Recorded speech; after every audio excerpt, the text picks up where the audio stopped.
जमलेल्या माझ्या धारावी, मुंबई आणि महाराष्ट्र प्रेमी बांधवांनो, भगिनींनो आणि मातांनो, गेल्या अनेक वर्षाचा हा प्रकल्प नुसता चर्चेमध्ये आहे आणि गेले अनेक वर्ष राजू आहेत, बाबूराव आहेत, तुम्ही सगळे जण, वर्षाताई पण आहे, या प्रश्नासाठी आवाज उठवत आहेत. शिवसेनेची पण लोक आहेतच, शिवसैनिक आहेतच. आणि आज मी त्यांना वचन दिलं होतं की तुम्ही काळजी करू नका, मी संपूर्ण मुंबईच काय गरज पडली तर अख्खा महाराष्ट्र धारावीत उतरवेन. आणि त्याच्याप्रमाणे आज फक्त मुंबईतले आपले मोजके कार्यकर्ते आपण रस्त्यावरती आलेलो आहोत आणि याचं वर्णन करण्याची गरज नाहीये. आपण मी माध्यमांना विनंती करतोय की ही दृश्य आपण आपल्या माध्यमातून अदानी आणि त्यांच्या बापजाद्यांना दाखवा. आणि ज्यांनी ज्यांनी अदानीची सुपारी घेतलेली आहे त्या सुपारीबाजांना सांगतोय, दलालांना सांगतोय की हा अडकित्ता लक्षात घ्या, किती मोठा अडकित्ता आहे, खलबत्ता आहे, अडकित्ता आहे. असे चेचून ठेचून टाकू तुमची दलाली की पुन्हा तुम्ही अदानीचं नाव नाही घेणार. आता तुम्ही घोषणा दिली ना, काय दिली?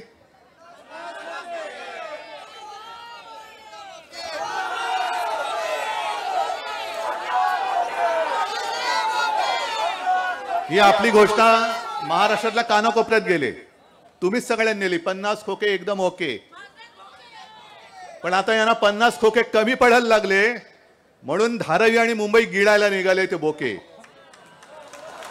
यांना 50 खोके आता कमी पडतायत, यांची मस्ती वाढत चालले. एक तर हे असंविधानिक सरकार आहे आणि यांना असं वाटतंय की आपल्याला कोणी जाब विचारू शकत नाही.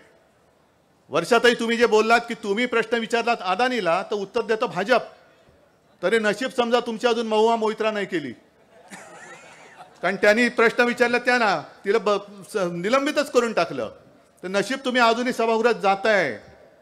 पण सरकार मध्ये जो एक कार्यक्रम चालला होता ना, सरकार आपल्या दारी, हे सरकार अदानीच्या दारी आहे, अदानीच्या दारी. आणि आज आम्ही जे काही तिरिमिरीने उतरलेलो आहोत, आता आपण म्हणालात की धारावीतल्या सगळ्याचा म्हणजे संडास, बाथरूम, नाले, ओढे, गटार त्याच्यामध्ये सगळे येईल नाही, तर सगळ्याचा FSI TDR सगळा अदानीला देऊन टाकला. फक्त पाऊस पडणाऱ्या ढगांचा नाहीये. म्हटलं ढगांची गरजच नाही, बिन ढगाच्या सवलतीचा पाऊस एवढा पडलाय की आणखीन ढगाची गरज काय. देवेंद्र आणि कंपनी म्हणते, म्हणजे त्याच्यात आता संजय राऊतांनी गेल्याच्यात सांगितलं ना, भारतीय जुगारी पार्टी, हो काय, हो ना, पुढे बसलेत संजय राऊत, इकडे बसलेत, भारतीय जुगारी पार्टी, ते बाजू मांडतायत. काय उद्धव ठाकरे म्हणे TDR लॉबीची बाजू घेत आहेत. मग तुम्ही अदानीचे जे बूट चाटताय ते कशासाठी चाटताय? आणि मी मुख्यमंत्री असताना एक तरी निर्णय असा दाखवा जो मी माझ्या नागरिकांना बाजूला ठेवून केवळ आणि केवळ बिल्डरसाठी दिला. पण बिल्डर धार्जिणे तुम्ही आहात. आज मला जी भीती वाटते हा लढा आता केवळ धारावीचा राहिलेला नाही, हा लढा संपूर्ण मुंबईचा आणि महाराष्ट्राचा झालेला आहे. कारण या सवलती ज्या आहेत, मुद्रांक शुल्क माफ, हे माफ, ते माफ, याचा सगळ्याचा परिणाम हा महाराष्ट्राच्या अर्थव्यवस्थेवरती होणार आहे, मुंबईच्या अर्थव्यवस्थेवरती होणार आहे. मग यांना जर का असं वाटत असेल की सब भूमी गोपाल की तशी सब भूमी अदानी की, नाही होणार, अजिबात नाही. आणि आता तुमच्या लक्षात आलं असेल की 2.5 वर्ष यशस्वीपणे चालणारं सरकार गद्दारी करून यांनी पाडलं. ते खोके कोणी पुरवले असतील, आता तुम्हाला लक्षात आलं असेल. खोके कोणाकडनं गेले असतील, विमानं कोणी पुरवले असतील, हॉटेल बुकिंग कोणी केलं असेल, आणि मुळामध्ये सरकार पाडण्याचं कारण आता तुम्हाला कळलं असेल. आज माझ्यासोबत सगळे पक्ष एकवटलेले आहेत, पण ज्या ज्या वेळेला मुंबईवरती संकट आलं, मग ते 92-93 सालच्या दंगली असतील, बॉम्बस्फोट असेल, पूर असेल, काही असेल, करोना होता, तेव्हा प्रथम धावतो तो शिवसैनिक, रक्तदान करायला धावतो तो शिवसैनिक. सर्व पक्ष माझ्यासोबत असतात.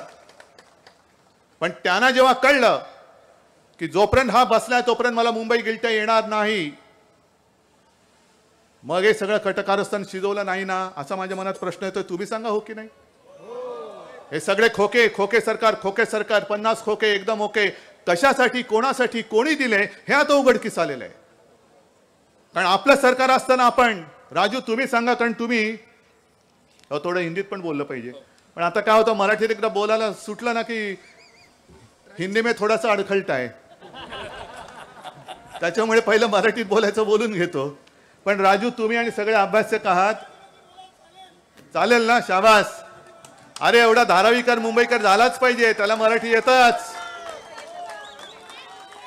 पण तुम्ही सांगा 2.5 वर्षाच्या काळामध्ये वर्षातही तुम्ही माझ्यासोबत मंत्रिमंडळात होतात अनिल होते सगळे होते आपण कधीतरी धारावीचा गळा घोटू असा एकतरी GR काढला का? मग ते जे काय सांगताय 2018 साल 2018 अरे 2018 मध्ये आम्ही नव्हतोच तुम्हीच तिकडे बसलेला होतात आणि आम्ही तुमच्या सोबत होतो. त्याच्यामुळे पाप असेल कोणाचं तर ते देवेंद्रचं आहे आमचं नाहीये. पण आज जो एक आवई उठवली जाते की शिवसेना ही विकासाच्या विरुद्ध आहे मग माझं त्यांना आव्हान आहे. शेवटच्या कॅबिनेटमध्ये अनिल आपण एक निर्णय घेतला होता कारण मी लहानाचा मोठा झालो इकडे बाजूला म्हणजे जर मी असं सांगितलं की धारावीकरांना भाई और बहनों मेरा और आपका बहुत पुराना रिश्ता है मैं बचपन से आपका पड़ोसी रहा हूं आपको काटने वाला मच्छर ही मुझे काटता है. हे असं नातं जोडायला काही जोडू शकतो पण एक वास्तव आहे. मी गेली 50-60 झाली आता 56-60 वर्ष झाली 60 वर्ष झाली आम्ही कलानगरमध्ये राहतोय. तेव्हाची धारावी कशी होती तेव्हा इकडे काय होतं मुळात हा रस्ता होता का खाडी होती चौफेर पसरलेली खाडी. पण तेव्हापासून सरकारी कर्मचारी वसाहत होती. आता 4 दिवसापूर्वी मी त्या सरकारी कर्मचाऱ्यांच्या मोर्चात जाऊन आलो आणि त्यांना पाठिंबा देऊन आलो जुन्या पेन्शन योजनेसाठी. जुनी पेन्शन योजना आपलं सरकार येणार आणि आपण ती लागू करणार. पण त्याच बरोबरीने हे जे वांद्रे वसाहतीतील सगळे सरकारी कर्मचारी आहेत त्यांना तिथल्या तिथे घर देण्याचा निर्णय आमच्या महाविकास आघाडी सरकारने घेतलाय. हा जेवढा झटपट तुम्ही अंमलात आणला तेवढा तो आणून दाखवा. हिंमत असेल तर करून दाखवा का तोही भूखंड तुम्ही अदानीच्या घशात घालणार आहात. कारण संपूर्ण सबकुच अदानी धारावी अदानीकडे मला तर कळलं की देवनाथ सुद्धा अदानीकडे देतात. ती 350 एकर जमीन ही 650 एकर जमीन एअरपोर्ट तर आपणच दिलेला आहे मोतीलाल नगर दिलेला आहे नवीन विमानतळ दिलेला आहे मिठागर पण आता हो मिठागराचा आणखीन एक प्रश्न आहे. रेक्लेमेशन अदानी आदर्शनगर अदानी अभ्युदयनगर अदानी म्हणजे राहुल गांधी पूर्वी म्हणाले होते की हे सूटबूट की सरकार है सूट त्यांना आणि बूट आम्हाला. हे असं नाही चालणार. जर आमच्या मध्ये आलं तर बूट काय असतो ती संपूर्ण जनता दाखवून देईल. कारण धारावीमध्ये चपला सुद्धा बनतात. धारावीमध्ये असं काय बनत नाही लोणची बनतात पापड बनतात. जास्त नादी लागाल तर पापडासारखे लाटून वॉलेट टाकू उन्हामध्ये आम्ही तुम्हाला. पण सगळं काही देणारी धारावी आहे. म्हणून आमची मागणी पहिली हीच आहे की पात्र आणि अपात्र कोण ही पात्र ठरवणारी पात्र कोण आहेत. ही कुठून तरी पात्र येतात आणि आमच्या लोकांना अपात्र ठरवतात. कोरोनाचं संकट जेव्हा आलं होतं मुंबईवरती धारावीवरती सगळे घाम फुटला होता. दिल्लीतनं फोन यायचे उद्धवजी क्या करेंगे क्या करना है ऐसा करो वैसा करो. म्हटलं तुम्ही थाली बढ़ाओ हम हमारा काम करते हैं. तुम्ही फक्त एवढंच सांगा गो कोरोना गो थाली बढ़ाओ कोलांटे उड्या मारा दिवे लावा दिवे वेजवा हेच धंदे तुम्ही केले. पण धारावी सुद्धा कोरोनाशी लढली. अरे कोरोनाशी लढून जिंकणारी धारावी अदानीला शरण जाईल काय. पण त्या कोरोनाच्या काळामध्ये आपल्या सरकारने पात्र नाही ठरवलं. कोण तू पात्र आहेस का कोरोना झाले पण पात्र म्हणजे कोरोना व्हायला पात्र नाही धारावीत राहायला पात्र आहेत का तर तुला उपचार करतो नाही तर बाहेर जा. नाही केलं आम्ही. मग कोरोनामध्ये पात्र अपात्र आम्ही नाही केलं तर विकास करताना पात्र अपात्र ठरवणारे तुम्ही कोण. बरं यांचा डाव लक्षात घ्या. आता हे अपात्र जे आहेत त्याला म्हणे त्या मिठागरात टाकणार.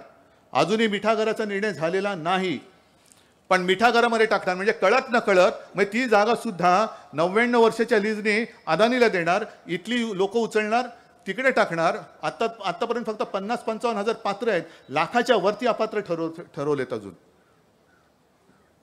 म्हणजे इथली उचलणार मिठागरात टाकणार पुन्हा मिठागराचा पुनर्विकास म्हणजे मिठागर सुद्धा अदानीला.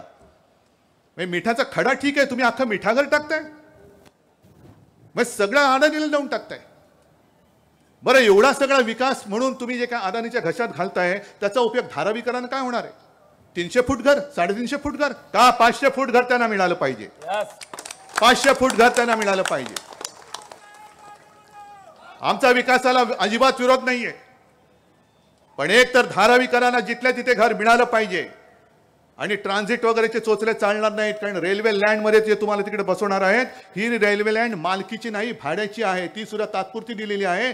उद्या हे तुम्हाला तिकडे शिफ्ट करतील आणि आले रेल्वेच्या मना आम्हाला रेल्वे लँड पाहिजे. अदानी म्हणतील मी काय करू, त्यावेळेला जे सरकारने दिलं ते सरकार गेलं, आता जाईल तुमच्या अंगावरनं गाडी. रेल्वे लँडमध्ये पाहिजे असेल तर अदानीने त्यांचं घर बांधावं, माझ्या धारावीकरांचं घर नाही बांधायचं.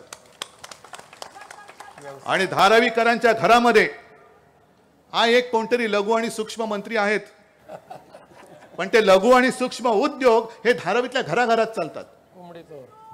काय बनत नाही धारावीमध्ये? मगाशी म्हटलं लोणची पापड तर बनतात, चांगली जॅकेट बनतात, बूट बनतात, अगदी ऑपरेशनला लागणारा धागा सुद्धा तिकडे बनतो.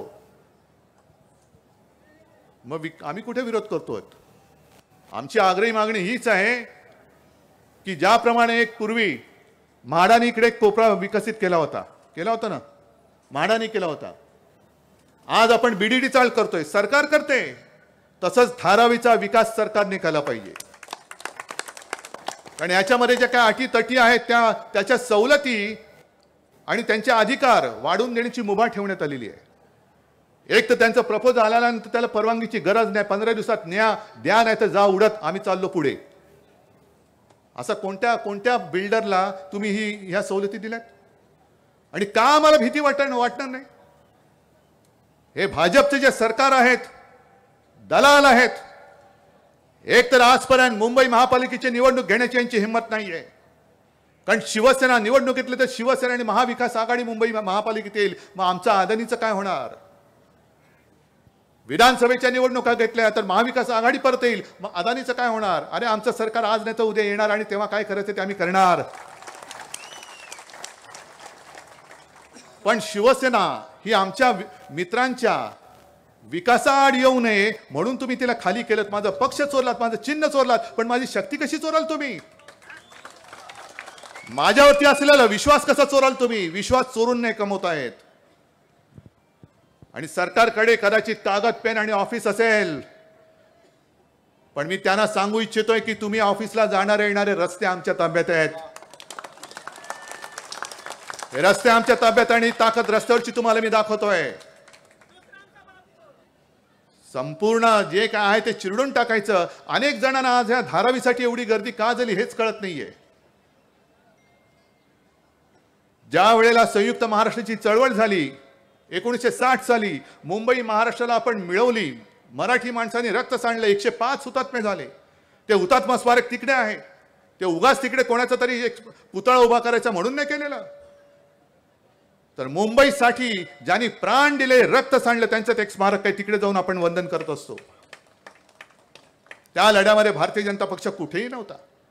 लढायची वेळ आली की भाजपा कुठेही नसतो, मग ती दंगल असो काही नसो, विकायची खरेदी विक्रीची वेळ आली की पुढे येतात पटपट पटपट बोलायला. पण संयुक्त महाराष्ट्रासाठी मराठी माणसांनी आणि त्यावेळेच्या सगळ्या गिरणी कामगारांनी असतील, सगळ्यांनी जे काय आपल्या प्राणाची आहुती दिली ती भाजपच्या जावाईला मुंबई आंदण देण्यासाठी नाही. भाजपच्या जावाईला अदानीला मुंबई हुंड्यात द्यायला म्हणून दिलेलं नाहीये. हे आम्ही कमवलेले मुंबई. आणि याद राखा, आमच्या मुंबईला जर हात लावण्याची हिंमत केली, तोडण्याची तर भाषाच करू नका. जो प्रयत्न त्यांचा चाललेला आहे, मुद्दामून मी हे तुमच्यासमोर का बोलतोय की हा प्रश्न केवळ धारावीचा नाहीये, हा मुंबई खतम करण्याचा डाव आहे. एक तर आजपर्यंत जो काही विकास मुंबई महापालिका करते, कोस्टल रोड सुद्धा मुंबई महापालिका करते मुंबईकरांच्या पैशाच्या जोरावरती. ज्याला आपण टोल लावणार नव्हतो त्याच्यावरती हे टोल लावणार आहेत. ही टोलधाडच आहे. बोलतो सगळे एक एक बोलतो. तेव्हा जे काय सगळं झालं होतं त्याच्यामध्ये भाजपा नव्हते, खरेदी विक्री करायला भाजपा येते. आणि मग तो लढा जो काय झाला होता, संपूर्ण मुंबई पेटली होती, महाराष्ट्र पेटला होता आणि मग मुंबई मिळाली. आज त्यांनी मुंबईचा विकास हा दिल्लीवरनं नीती आयोगाच्या माध्यमातून करायचं ठरवलेले.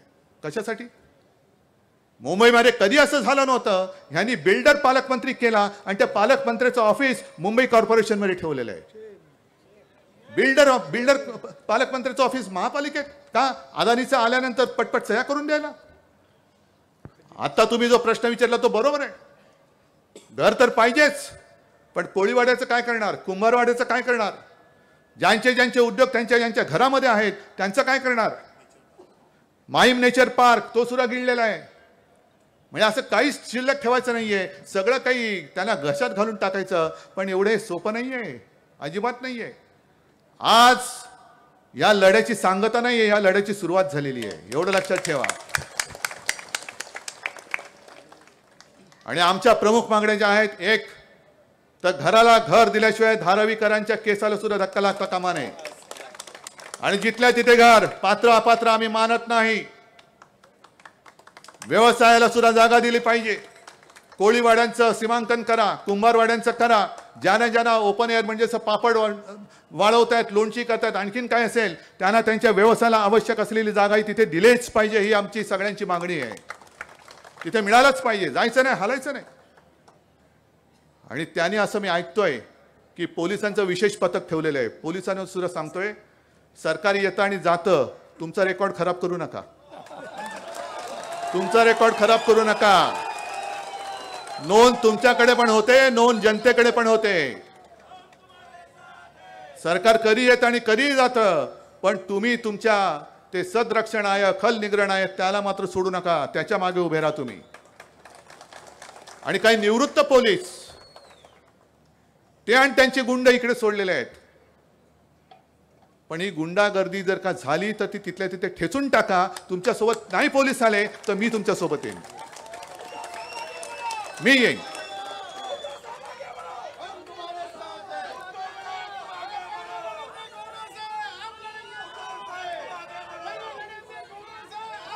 आज जो माझ्यावरती खास करून आरोप केला जातो की हे प्रकल्प विरुद्ध आहेत, मी विरुद्ध नाहीये, प्रकल्पाचे विरुद्ध नाही. हे माझे धारावीकर आहेत. पिढ्यानपिढ्या ज्या एका वातावरणात राहत आहेत त्या वातावरणामध्ये एक रात्र अदानीने काढून दाखवावी. एक रात्र. मग तुम्ही उंच उंच टॉवर बांधणार, ते टॉवर असे बांधणार की तुमच्या घरामध्ये ऊनच येणार नाही. म्हणजे संपूर्ण कुबट वातावरण सगळं ते करून टाकणार. माझं तर जाहीर मागणं आहे, जे मी पहिलं बोललोय की जिथल्या तिथे घर, चावी दिल्याशिवाय घर सोडणार नाही.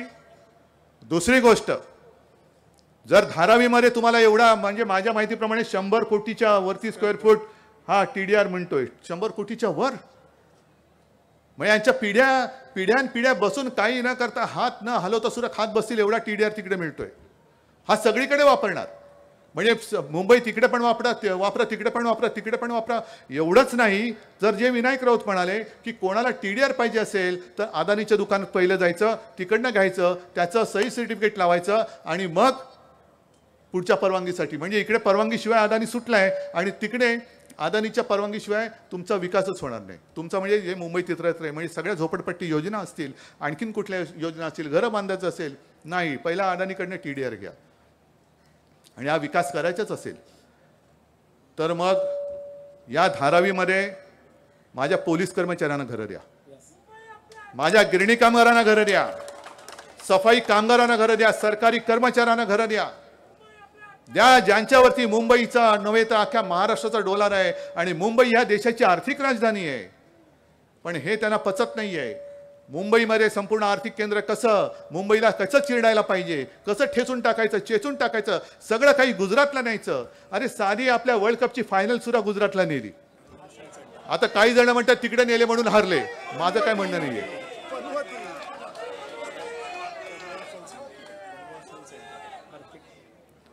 म्हणजे एका दिवसाच्या मॅचमध्ये जेवढी आर्थिक उलाढाल झाली म्हणून काही जण भारत हारताना सुद्धा हसतानाचे फोटो आपण व्हिडिओवरती टीव्हीवर पाहिले. कोण? मी नाही बनत, आपण सगळ्यांनी पाहिले. नाही, मी नाही बोलत. अगदी सुषमाताईच्या भाषेमध्ये बोलायचं, राजे हो मी बोललो का?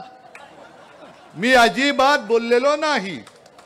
पत्रकारांनी नोंद घ्यावी. तर मी अजिबात बोललेलो नाही. हे टीव्ही वाल्यांनी दाखवली ते मी सांगतोय. कारण त्यांना भारत आपला हिंदुस्थान जिंकेल की हारेल ह्याच्याशी देणं घेणं नव्हतं. किती जमले पैसे, कारण तो सगळा जो काही कारभार झाला, ती जी काही सगळी उलाढाल असेल होते, जी मुंबईला झाली असती, महाराष्ट्राला त्याचा फायदा मिळाला असता, तो हे गुजरातला घेऊन गेले. असे हे नतदृष्ट. फॉक्सकॉन नेला, सगळं नेलं. म्हणून ह्या सगळ्या घरानं, ह्या सगळे जे माझे मुंबईसाठी लढणारे जे आहेत, पोलीस आहेत, सरकारी कर्मचारी सगळे आहेत, त्यांना तर घरं द्या. आणि गुजरातला पळवलेलं जे आर्थिक केंद्र आहे, तसं दुसरं आर्थिक केंद्र मला माझ्या धारावीमध्ये पाहिजे. या धारावीचा प्लॅन पाहिजे ना तुम्हाला. हा माझ्या धारावीचा प्लॅन आहे. जे आर्थिक केंद्र इकडे होणार होतं, ती जमीन घातली बुलेट ट्रेनच्या कशात, ती सुद्धा जाणार गुजरातला. मग काय मुंबईसाठी, मुंबईत राहिलं काय? म्हणजे मुंबईचा पूर्ण चोथा करून टाकायचा, नासून टाकायची, पुन्हा मुंबईची बदनामी करायची. कोरोना काळामध्ये भ्रष्टाचार, मग हा जगातला सगळ्यात मोठा TDR भ्रष्टाचार आहे. जे आज संजय राऊत बोललेत, हा जगातला सगळ्यात मोठा TDR घोटाळा आहे. तुम्ही आमची चौकशी करण्यापुरती पहिल्या आधी तुमचं सुटले ना, पायजमा सुटलाय तो पहिला वर घ्या, तो पहिला वर घ्या. मागे आम्ही हा असा मोर्चा काढला होता, आदित्यने नेतृत्व केलं होतं, सगळे तुम्ही होतात. महापालिकेत केवळ 1.5 वर्षात केलेले घोटाळे त्यावेळेला आपण बाहेर काढले होते. कुठे चौकशी? रस्त्याचा घोटाळा, स्ट्रीट फर्निचर घोटाळा, यानी तुम्ही कुठले ते मशीन त्याचे घोटाळे, सगळे घोटाळे घोटाळे. सेबी समोर आहे. हो आहे ना, तो बरोबर, हे सेबी समोरच आहे. पण सेबीमध्ये सुद्धा त्यांची काही माणसं असू शकतात, त्यांनी चौकशी केली पाहिजे. हा योगायोग आहे की सेबी समोर हा मोर्चा निघालाय. तर हा मला वाटतं की समजने वालों को इशारा काफी है. हा इशारा मोर्चा आहे. हे बघा, अजून ते शेवटचं टोकच मला दिसत नाहीये, अगदी दूरपर्यंत पोहोचलेलं आहे. हा आवाज दिल्लीपर्यंत पोहोचला पाहिजे, हा आवाज अहमदाबाद पर्यंत पोहोचला पाहिजे. आणि हा आवाज जे त्यांचे चेले चपाटे, दलाल, सुपारीबाज, सगळे भाडोत्री, त्यांना सुद्धा कळलं पाहिजे की हा आवाज जर का तुमच्या कानापर्यंत पोहोचत नसेल तर हा आवाज तुमच्या कानाखाली उठल्याशिवाय राहणार नाही. सगळ्यांना धन्यवाद देतो. जय हिंद, जय महाराष्ट्र. महाराष्ट्रातील सर्व बातम्यांचे विश्वासार्ह व्यासपीठ. सकाळच्या सर्व सोशल मीडिया प्लॅटफॉर्मला लाईक, फॉलो आणि सबस्क्राईब करा. तसंच सर्व नोटिफिकेशनसाठी बेल आयकॉन प्रेस करायला विसरू नका.